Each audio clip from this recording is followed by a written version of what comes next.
एक प्रसंग सुना है। एक बार नारद जी महाराज भगवान की दिनचर्या देखने के लिए गए। भागवत जी में प्रसंग आता है। और नारद जी जब ठाकुर जी की दिनचर्या देखने के लिए गए तो सुबह सुबह पहुंचे। सब लोग देखो, इधर देखो, ध्यान से सुनो, बहुत अच्छा प्रसंग है। सुबह सुबह नारद जी पहुंचे तो ठाकुर जी कहीं जा रहे थे, नारद जी आ रहे थे। तो नारद जी ने कहा, ठाकुर जी प्रणाम, दंडवत साष्टांग किया, बैठो बैठो आता हूं। ठाकुर जी चले गए। नारद जी अंदर गए तो लक्ष्मी जी ने बैठाया, आसन दिया, आइए विराजिए, कुछ भोजन प्रसाद बाल भोग करेंगे, नाश्ता पूछा। नारद जी बोले नहीं सब ठीक है। ये ठाकुर जी कहाँ गए सुबह सुबह? तो लक्ष्मी जी बोली ये रोज जाते हैं, सुबह उठते ही चले जाते हैं। कहाँ जाते हैं ये मुझे नहीं पता, सुबह उठते ही स्नान ध्यान करके चले जाते हैं। तो नारद जी हमारे जो हैं, जैसे हमारी जीवन के स्क्रिप्ट राइटर ठाकुर जी हैं, ऐसे ठाकुर जी की लीला के स्क्रिप्ट राइटर नारद जी हैं। कई बार कई लीलाएं तो नारद जी की वजह से होती है ठाकुर जी के जीवन में। तो नारद जी बोले अच्छा कैसी गृहिणी हो आप कि आपके पतिदेव सुबह सुबह कहीं जाते और आपको पता ही नहीं है। ठीक है, अब वो तो परमात्मा है, अपनी इच्छा, ना जाने क्या क्या उनकी लीलाएं हैं, हमने कभी विचार भी नहीं किया। नहीं नहीं, गलत कर रही हो आप, यहाँ आपका पातिव्रत धर्म नष्ट हो रहा है। आपके पतिदेव सुबह सुबह उठ करके कहीं जा रहे हैं और आप देखती तक नहीं हो उनकी ओर। तो लक्ष्मी जी के मन में शंका आ गई। शंका उत्पन्न करने वाले भी कई लोग होते। कई लोगों में शंका होती नहीं है, शक होता नहीं, पर कई लोग करवा देते हैं। अच्छे रूप में हो तो कोई बात नहीं है, बुरे रूप में नहीं होना चाहिए। नारद जी महाराज ने शंका उत्पन्न करा दी। बोले क्या करूं मैं, आप बताओ।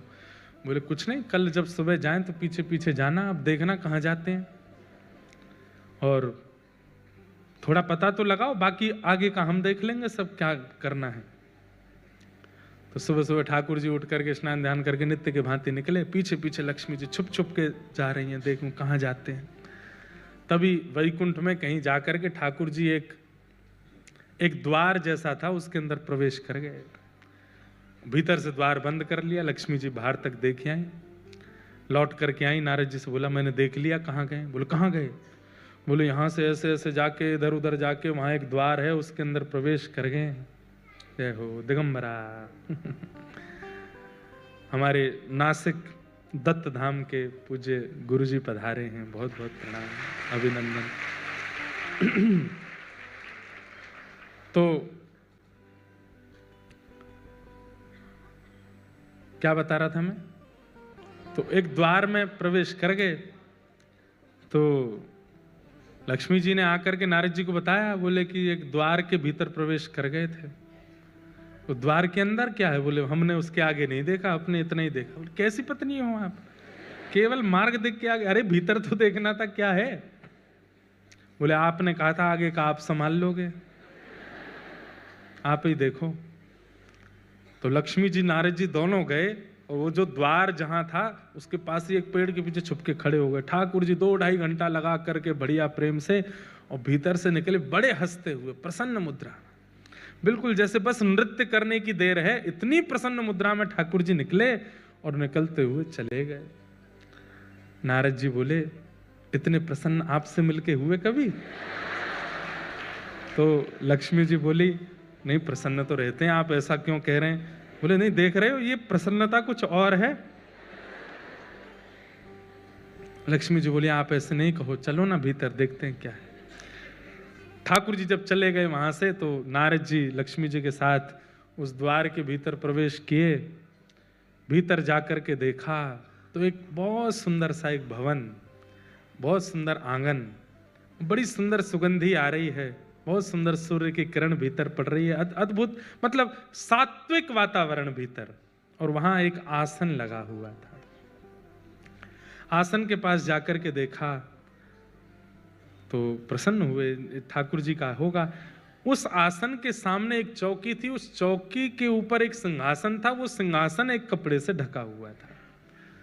नारद जी बोले सिंहासन क्या है? और ये ढका हुआ क्यों है? लक्ष्मी जी बोली, आप देखो ना, आपने कहा था कहीं ऐसी कोई चीज ना हो कि हम देख लें ठाकुर जी नाराज ही हो जाएं, आप देखो। तो नारद जी महाराज ने जैसे ही वो वस्त्र हटाया, देख करके लक्ष्मी जी और नारद जी दोनों के नेत्र चकित रह गए। कैसे? वो एक आसन था और उस आसन में 4 खाने बने हुए थे। खाने समझते हैं? 4 ब्लॉक्स थे, जैसे आपके 3 ब्लॉक हैं, ऐसे 4 खाने थे। एक खाने में लिखा था सतयुग, एक खाने पर लिखा था त्रेता, द्वापर और कलयुग।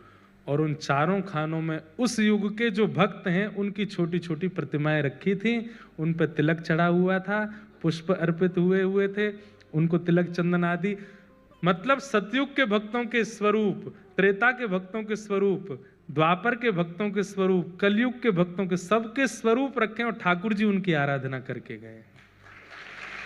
नारद जी महाराज ने देखा उन भक्तों के स्वरूप में नारद जी का भी स्वरूप रखा है। नारद जी बोले, यह तो मैं भी रखा हूं। लक्ष्मी जी बोली, इधर देखिए मैं भी हूं। लक्ष्मी जी का भी आराधन करके गए।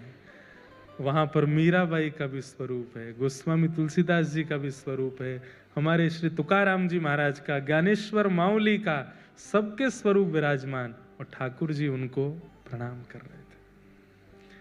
देख करके नारद जी के नेत्र सजल हो गए। बोले, कैसे भक्त वत्सल हैं ठाकुर जी, पूरा विश्व इनको वंदन करता है और वो अपने प्रत्येक भक्त का वंदन करते। मेरा सुमिरन हरि करें, ध्यान से सुनिएगा, मेरा सुमिरन हरि करें। भक्ति की पराकाष्ठा क्या है?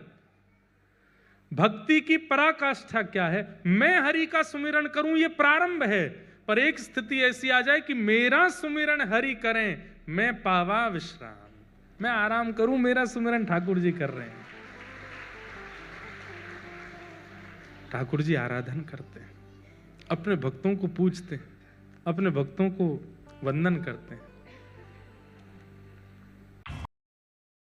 ठाकुर जी आराधन करते हैं, अपने भक्तों को पूजते हैं, अपने भक्तों को वंदन करते हैं।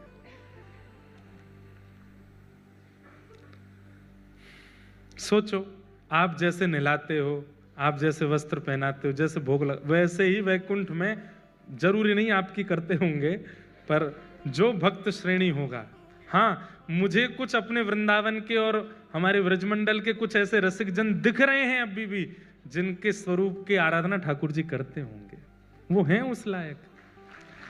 ठाकुर जी इत्र लगाते होंगे, ठाकुर जी पोशाक पहनाते होंगे, और सही बताऊं तो ठाकुर जी जैसी आराधना करते हैं वैसे ही फिर वो लोग हमको यहाँ दिखाई देते हैं, वैसे ही उनका स्वरूप दिखने लगता है। अब रसिक संत जनों को आप देखो, मैं कहा करता हूं, उनके वस्त्र 200-300 रुपए के वस्त्र पहनते हैं, मुख पर कोई क्रीम पाउडर लगाते नहीं हैं, सामान्य सा उनका वेशभूषा स्वरूप रहता है, फिर भी उनके प्रति इतना आकर्षण क्यों है? क्योंकि ठाकुर जी उनके निश्चित स्वरूप की सेवा करते होंगे। ठाकुर जी भक्त अधीन हैं। तो भक्तों के लिए ठाकुर जी पृथ्वी पर आए हैं।